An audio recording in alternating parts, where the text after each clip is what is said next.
திருவையாறு அவ்வை கூட்டமும் ஆஸ்திரேலிய தொல்காப்பிய மன்றமும் இணைந்து நடத்துகிற இந்த சொல்லதிகார பட்டய வகுப்பில் கலந்து கொண்டிருக்கிற மாணவ நண்பர்களே அனைவருக்கும் வணக்கம். ஒரு தொடரினுடைய பொருளை வேறுபடுத்துவது வேற்றுமை என்பதை நம்ம தொடக்கத்திலேருந்து சொல்லிகிட்ருக்கோம்.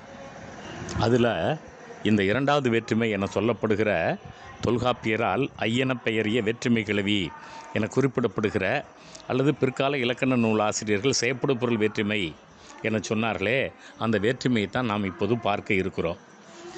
நன்னூலை பொறுத்தவரை இந்த இரண்டாம் வேற்றுமை ஒரு 6 சொல்லிட்டு அதன் பொருள் ஆக்கல், அளித்தல், அடைதல், நீத்தல், ஒத்தல், உடைமை அப்படின்னு 6 பொருண்மைகளை சொல்லிட்டு மற்றதை விட்டுடும். ஆதி, ஆதல் இது போன்ற தொடக்கத்தை உடையவைன்னு கூறிவிடும் நண்பர்களே. அதை நம்ம கவனத்தில் கொள்ளணும். ஆக்கல்னால் ஒரு பொருளை உருவாக்குதல். ஒரு கோட்டையை கட்டினான், பானையை வணைந்தான் அங்கிற மாதிரி, பானையை உடைத்தான்ங்கிற மாதிரி அழித்தல் பொருள். அடைதல் பொருள் ஊரை சேர்ந்தான், அடைதல் பொருள். ஊரின் நீங்கினான் அப்படின்னா நீங்கல் பொருள். அல்லது ஆடையை துறந்தான், துரத்தல் பொருள் தான் நீத்தல் பொருள். ஒத்தல் தந்தையை ஒத்தவன் அல்லது புலியை நிகர்த்தவன், இந்த மாதிரி ஒப்புமை பொருள் இருக்கலாம். அப்புறம் உடைமை பொருள், புத்தகத்தை உடையவன், திருக்குறளை பெற்றிருப்பவன், இந்த மாதிரி சொத்தை உடையவன், உடைமை பொருள். இவற்றை சொல்லிவிட்டு நன்னூல் ஆதியாகம்னு சொல்லிட்டு போயிடும். அதுக்கு மேலே அது சொல்லாது. ஆமாம், தொல்காப்பியம் ஒரு விரிவான இலக்கணம்னு நம்ம தொடக்கத்திலே சொல்லியிருக்கோம். காப்பு முதல் சிதைப்பு வரை 28 பொருண்மைகளை சுட்டி காட்டுகிறது. மாணவர்கள் ஒரு தேர்வு கண்ணோட்டத்தை அதில் நல்லா மனசில் வச்சுக்கணும். அப்போ இந்த கோவிலை கட்டினான் அப்படின்னா அது ஒரு தெரிநிலை வினைச்சொல். ஐங்கிற 2ஆம் வேற்றுமை உருவு இருக்குது. இப்போது ராஜராஜ சோழன் தஞ்சை பெரிய கோயிலை கட்டினான் அப்படின்னு ஒரு தொடர் இருக்கிறதா வச்சுக்கோமே. அதில் அந்த கோயிலை அப்படிங்கிற செயற்படு பொருள் இந்த ஐ வந்திருக்குங்கிறத நான் கடந்த வகுப்புலேயே சொன்னேன். ராஜராஜ சோழனுங்கிறது எழுவாயின்னு சொன்னோம். எழுவாய் பற்றி முதல் வகுப்பில் நம்ம படித்தோம். இப்போ நம்ம செயற்படு பொருளை பற்றி படிக்கிறோம். இப்போது வில்லை உடையவன், போர்ப்படையை உடையவன் அப்படின்னா அதுக்கு குறிப்பு வினைன்னு பேர். ஏன்னா உடைதல் அப்படிங்கிறது பெற்றிருத்தல். இந்த பெற்றிருத்தல் அப்படிங்கிறது இருக்கே, அது ஏன் குறிப்பு வினைங்கிறத பிறகு ஒரு முறை நான் விளக்கமாக சொன்னேன். இப்போ நீங்கள் தெரிநிலை வினையோ குறிப்பு வினையோ கொண்டு இவை முடியலாம் அப்படிங்கிறது தான் நூற்பா. வினையே வினை குறிப்பு எவழி வரினும் அபிரு முதலின் தோன்றும் அதுவே. இப்போ இந்த 2ஆம் வேற்றுமைக்கு இவ்வளோ விளக்கமாக தொல்காப்பியர் தான் பேசுகிறார். வினை குறிப்பை கொண்டு முடியலாம்.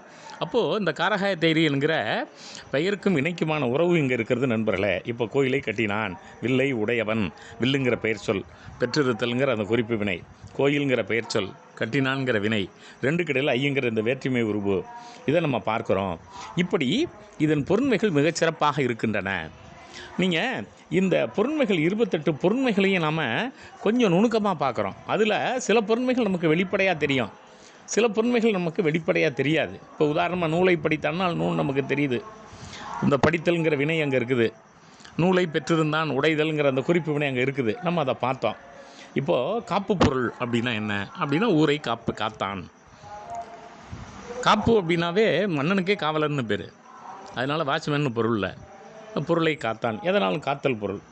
இப்போது ஒப்புதல் பொருள், ஒப்புனா கம்பேரிட்டிவ். இப்போ நீங்கள் இது ஆங்கிலத்தில் நீங்கள் படிக்கணும்னா செம்மொழி மத்திய தமிழாயினூர்னு தொல்காப்பியம் ஆங்கிலத்தில் முருகன் ஐயா தொகுத்து போட்டிருக்காரு. யார் யாருடைய உரை அதில் இருக்குது. பிசா சுப்பிரமணிய சாஸ்திரியார் உரை இருக்குது, நம்ம இலக்குவனாருடைய உரை இருக்குது, முருகன் ஐயாவுடைய மொழிகள் உரை இருக்குது, இன்னும் சில இயல்களுக்கு மட்டும் கமல் சொல்வையில் அவருடைய உரை இருக்குது.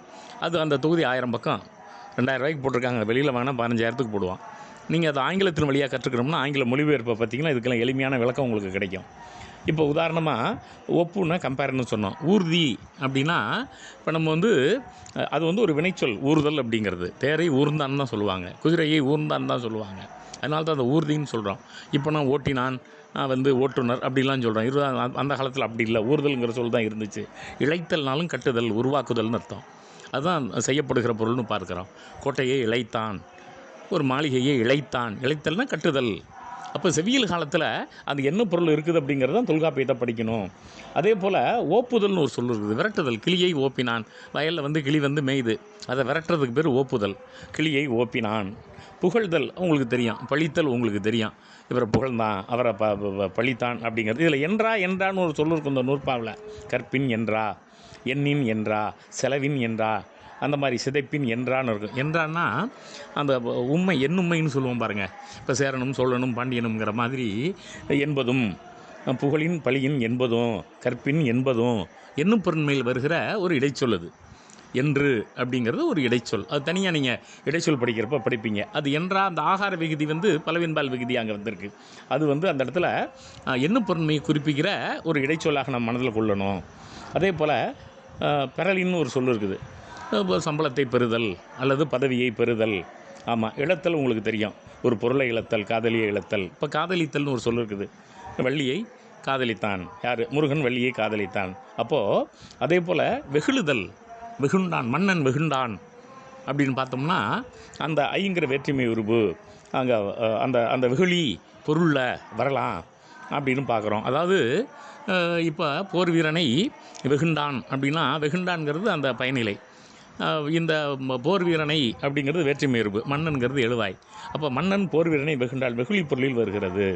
அதே போல் செயல், ஆக்ஷன், ஒரு செயல் செய்தல். இதுதான் நம்ம இந்த நாட்கள் செய்யப்படு பொருளுங்கிறாங்க. செயல், கர்மம், கருத்தா, செய்யப்படு பொருள், செய்பொருள் எல்லாம் ஒரே பொருள் தருகிற சொல் தான் இந்த வேற்றுமை உருவை பொறுத்தவரையிலையும். அதே போல் மகிழ்ந்தான், அவளை பார்த்து இவன் மகிழ்ந்தான்ங்கிற மாதிரி. கற்றான், தொல்காப்பியத்தை கற்று இலக்கணத்தை கற்றான். ஆமாம், அறுத்தான், குறைத்தான். தொகுத்தல், தொகுத்தல்னா இப்போ செவியல் இலக்கியங்களை தொகுத்தல். அதே போல் பிரித்தல், பிரித்தான். நிறுத்தல், இப்போ கத்திரிக்காயை நிறுத்தான். சார்தல், தூணை சார்ந்தான், தூணை சார்ந்து அவன் இருந்தான். செலுதல், செலவு, ஒரு இடத்துலேருந்து இன்னொரு இடத்துக்கு போகிறது. ஊறுதல்ங்கிறது ஒரு வாகனத்தில் போகிறது. செலவுங்கிறது ஒரு இடத்துலேருந்து இன்னொரு இடத்துக்கு செல்லுவது, ட்ராவல். நடந்தும் இருக்கலாம், பேருந்துலையும் இருக்கலாம், எதுலனாலும் இருக்கலாம். 20ஆம் நூற்றாண்டில் இந்த செலவுங்கிற சொல் நடைமுறையிலே இல்லை. இப்போ கன்றுதல்னு ஒரு சொல்லாட்சி இருக்குது. மீண்டும் மீண்டும் மனதை செலுத்துவது. இப்போ சூதை கன்றினான் வரும். விட விட விட விட திரும்பி திரும்பி திரும்பி திரும்பி அதிலேயே போய் சூதை கன்றினான், கன்றுதல்ங்கிற சொல்லாட்சி. இந்த கன்றுதல், இந்த இழைத்தல், இந்த ஊறுதல், இந்த சொற்கள்லாம் 20ஆம் நூற்றாண்டில் பேச்சு வழக்கில் இல்லை நண்பர்களே.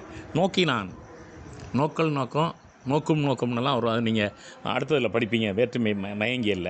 அஞ்சல், அஞ்சுதல் பொருள், சிதைத்தல் பொருள். மொத்தம் இந்த 28 பொருள் அப்படின்னு நான் சொன்னேன். அன்னமும் பிறமும் அம்முதல் பொருளை எண்ணும் கிளவியும் அதன்பால என்மனார். இதோடு அவர் நிறுத்தலை. இதுபோல் இப்போ காலப்போக்கில் புதிய புதிய சொற்கள் வந்தாலும் நாம் அதையும் பேச்சு வழக்கில் எடுத்துக்கிறோம். ஏன்னா 20ஆம் நூற்றாண்டு தமிழில் நிறைய சொற்கள் நமக்கு இருக்கும், புதிதாக தோன்றும். ஆமாம், நான் அவனை ஓடச் செய்தேன் அப்படின்னு ஒரு சொல்லு வரும் 20ஆம் நூற்றாண்டில். நான் அவனை அடுத்து பேசினேன், பேசுதல் பொருள் வரும். இவன் புலியை போன்றவன், ஒப்பு பொருள். அவன் அறிவினை உடையவன். இப்படி இந்த பழைய தொடர்களும் வரும், புதிய தொடர்களும் வரும். அப்போது இந்த 20ஆம் நூற்றாண்டு தமிழில் நாம் இதை பார்க்கலாம். இந்த இரண்டாம் வேற்றுமை விரிவேற்றுமைன்னு இதை பூரா நம்ம சொல்கிறோம். ஏன் விரிவேற்றுமைன்னு சொல்கிறோம்னா, புத்தகத்தை படித்தான், பாடத்தை படித்தான், இதெல்லாம் விரிவேற்றுமை. இது இரண்டாம் வேற்றுமை, விரிவேற்றுமை. இந்த புணர்ச்சியில் சில மாற்றங்கள்லாம் ஏற்படும். நீங்கள் தொல்காப்பியம் எழுத்ததிகாரம் புணரியல் தொகை மரபு படிக்கிறப்போ வேற்றுமை குறித்த புணர்மொழிக்கு நிலை அப்படிம்பார் இந்த வேற்றுமை புணர்ச்சியை. இப்போ புத்தகத்தை படித்தான்ங்கிறத புத்தகம் படித்தான்னு சொன்னோம்னா நம்ம இப்போ அதை வேற்றுமை புணர்ச்சி நன்னூல் அடிப்படையில் சொல்லுவோம்.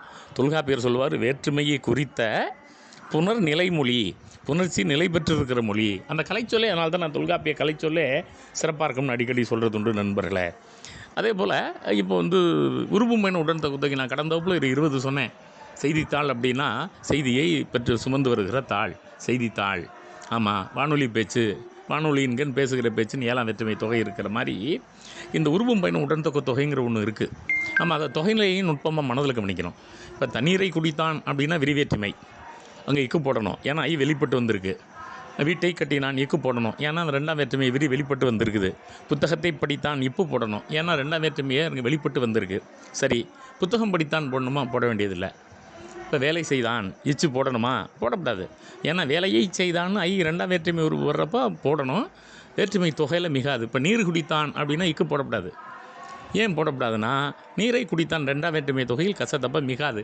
இதெல்லாம் அந்த புணர்ச்சி விதியில் இருக்குது. நம்ம முன்னாடி சொன்ன புணரியல் அங்கே இருக்குது. இப்போ நீர் குடம்னு ஒரு சொல்லு இருக்குது. நீரை பெற்றிருக்கிற குடம், எண்ணெயை பெற்றிருக்கிற குடம், நெய்யை பெற்றிருக்கிற குடம். அந்த பெற்றிருத்தலுங்கிறது உருவும் பயனும் உடன்தொகை தொகைம்போம். அந்த நீரைங்கிறதுல ஐ இருக்குது, பெற்றிருத்தலுங்கிறதுல உருவும் பயன் இருக்குது. பெற்றிருத்தல் ஹேவிங் அப்படிங்கிற சொல்லு இருக்குது. அப்போ நீர் குடம், நீரையை உடைய குடம், அப்போ நீர் குடம் மிகும். அப்போ இந்த வேற்றுமையில் 3 நுட்பமாக கவனிக்கிறோம். விரிவேற்றுமையில் மிகும், உருவும் பயன் உடன்தொகை தொகையில் மிகும், தொகைநிலை தொடரில் மிகாது. தொகைநிலை தொடர்னா எதுனா தண்ணீரை குடித்தான்ங்கிறது விரிவேற்றுமை. தண்ணீர் குடித்தான் அப்படிங்கிறப்ப இக்கு போடக்கூடாது. அதான் நீர்க்குடம் அப்படிங்கிறப்ப இக்கு போடணும். அப்போ எந்த இடத்துல இந்த இக்கு போடணும் போடக்கூடாதுங்கிற சிக்கல் இந்த ரெண்டாம் வேற்றுமையை நீங்கள் விரி வேற்றுமையும் தொகை வேற்றுமையும் உருவம் பயனும் உடன்தொகத்தையும் படிக்கும்போது எளிமையாக புரியும் நண்பர்களே. அனைவருக்கும் நன்றி.